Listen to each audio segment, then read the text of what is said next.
Are you an intellectual stimulator? If not, why not? So, guys, if we're thinking about healthcare organizations and we're thinking about, all of the issues that are going on within healthcare organizations, especially the fact that they continue to be some of the most stressful environments that you can work in. If you're thinking about the rising costs, the staff shortages, if you're thinking about the patient satisfaction, which is seemingly on the decline, on top of all of those things, if you have leaders that are not intellectual stimulators, then usually you're going to find that you have a lot of issues that you need to deal with.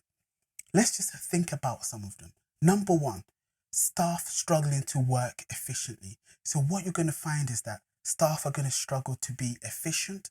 Number two, you're going to be thinking about the poor decision making at all levels of the organization. Number three, there's going to be a decline in care quality. And number four, we can think about the organizational culture. That is going to become really negative. Finally, number five, if you're thinking about all of these things and the impact is going to have long term, you're going to find that your organization starts to have some legal issues. And that's something that we all want to avoid. So the key question today is, how can you become an intellectual stimulator within your organization? Welcome to another episode of Leading Health with Dr. Atom. Thank you, as always, for connecting, for engaging, and for exploring this episode. So much appreciated. Please do subscribe. I'm making videos every week. So if you subscribe, then you get a notification as soon as the next video is ready.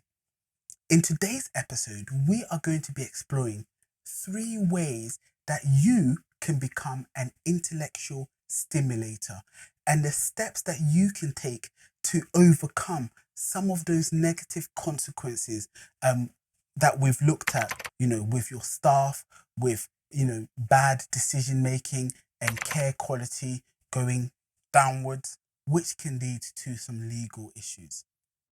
Who is an intellectual stimulator? When we're thinking about intellectual stimulation, it's a leadership competency that involves challenging, one, the thinking, and two, the assumptions of your employees. And what you're trying to do is you're trying to encourage them to think innovatively and to think critically. This is really, really important. So a leader who exhibits intellectual stimulation, what they're essentially doing is they're encouraging their employees to ask questions and also to seek new information and to challenge the status quo.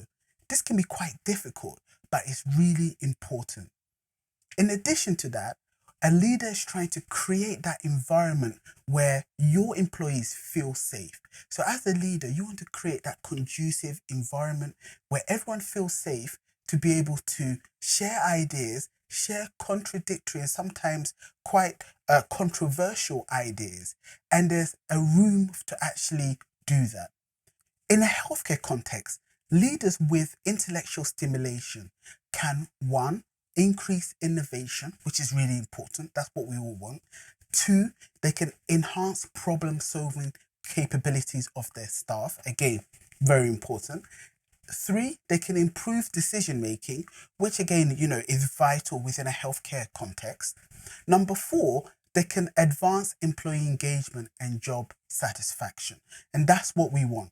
So what we want to do today is we're going to explore 3 ways that you can become an intellectual stimulator so that your organization and the employees within it can benefit from being an intellectual stimulator.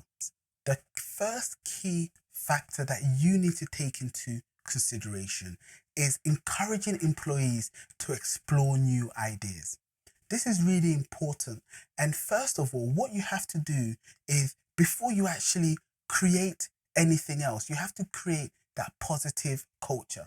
that open and transparent culture that someone can actually look at and think, okay, then this is a good organization. This is an organization that emphasizes learning and gives an environment for learning. After that, what you have to do as a leader is to provide opportunities for development and learning within your organization. So what you want to do is to upskill your workforce so that they feel empowered. In addition to that, you want to encourage regular brainstorming sessions. So everyone comes together, and you can brainstorm, and you have people within the organization coming together at different levels. What that means is you can get ideas from different levels of your organization. From my research and from my experience, I realize that it's normally those at the front line of the organization that have the best and most amazing ideas. So as a leader, you really have to utilize all of them within the organization. So the fourth key thing that you need to take into consideration here is allowing for experimentation. It's important, if you're thinking about it, to allow your employees to try new things, to take those risks. Otherwise, how are you going to innovate? And finally, you need to reward and recognize innovation.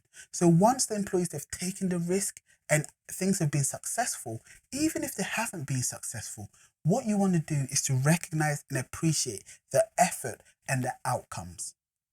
Number 2, you have to create a culture of continuous learning. What we're thinking about here is you have to be a model learner yourself as a leader. So as a leader, you have to demonstrate your willingness to continuously learn. And within the organization, your staff are going to pick up on that. They're going to realize, oh, the leader's doing it. Why am I not doing it? And they're going to feed off your vibe. In addition to that, you have to develop mentoring programs within your organization. So what you want to do is you want to pair different people together within the organization. Normally, what you want to do is to pair someone that has lots of experience with someone that has little experience so that they can learn from each other. In addition to that, that practical knowledge is really important. As well, you want to promote that culture of what I refer to as the why and the why not. So that thing about always asking questions. If you can encourage your staff to continuously ask questions and to interrogate things that are going on within the organization, that is going to make for a really powerful and productive culture, which is what we all want to see. Finally, guys, you want to celebrate milestones. So I always talk about marginal gains, but they're really crucial, especially to advance and to enhance those positive behaviors that you are looking for. So small wins are still wins, celebrate them. So number 3, guys, is about promoting critical thinking. So critical thinking is about allowing your staff to look at things from different vantage points. So using critical thinking, what that does is it allows your employees to be able to think about what is going on and to have a first-hand insight into how they can improve that organizational environment. So from my own teaching and from my own research, one of the things I've realized is that critical thinking is of the utmost importance, especially when you're trying to get the best out of your students or you're trying to get the best out of your staff. I use it all the time and I find it to be a very, very powerful tool. In addition to that, guys, you want to be able to create opportunities for interdisciplinary collaboration. So multidisciplinary collaboration. So you want to encourage employees from different departments, different teams, come together, share ideas, share perspectives on, okay, guys, how can we work better? How can we approach this problem from multiple vantage points? What that allows you to do is to come out with a holistic solution to your problems. In addition to that, you want to equip your employees with those sort of critical thinking tools. And when you look online and so forth, there's lots of critical thinking tools and frameworks that you can use. if you want to facilitate employees to embrace those ambiguities and those uncertainties within your organization, that is going to advance critical thinking, because there is always going to be ambiguity. Nothing is ever 100%. So, even though you might not have an answer that is 100% secure, that doesn't mean you can't go for it. Actually, just go for it, see what happens, learn as you go. Those are the 3 key ways that you can become an intellectual stimulator within your organization. So this week, the challenge that I have for you is to think about how you are going to, number 1, encourage new ideas. Number 2, create a culture of continuous learning. And number 3, promote critical thinking within your organization. Guys, as always, I'm really interested in knowing what types of videos you guys like, what types of videos you guys want me to produce more of. Let me know and I'll do it. Take care.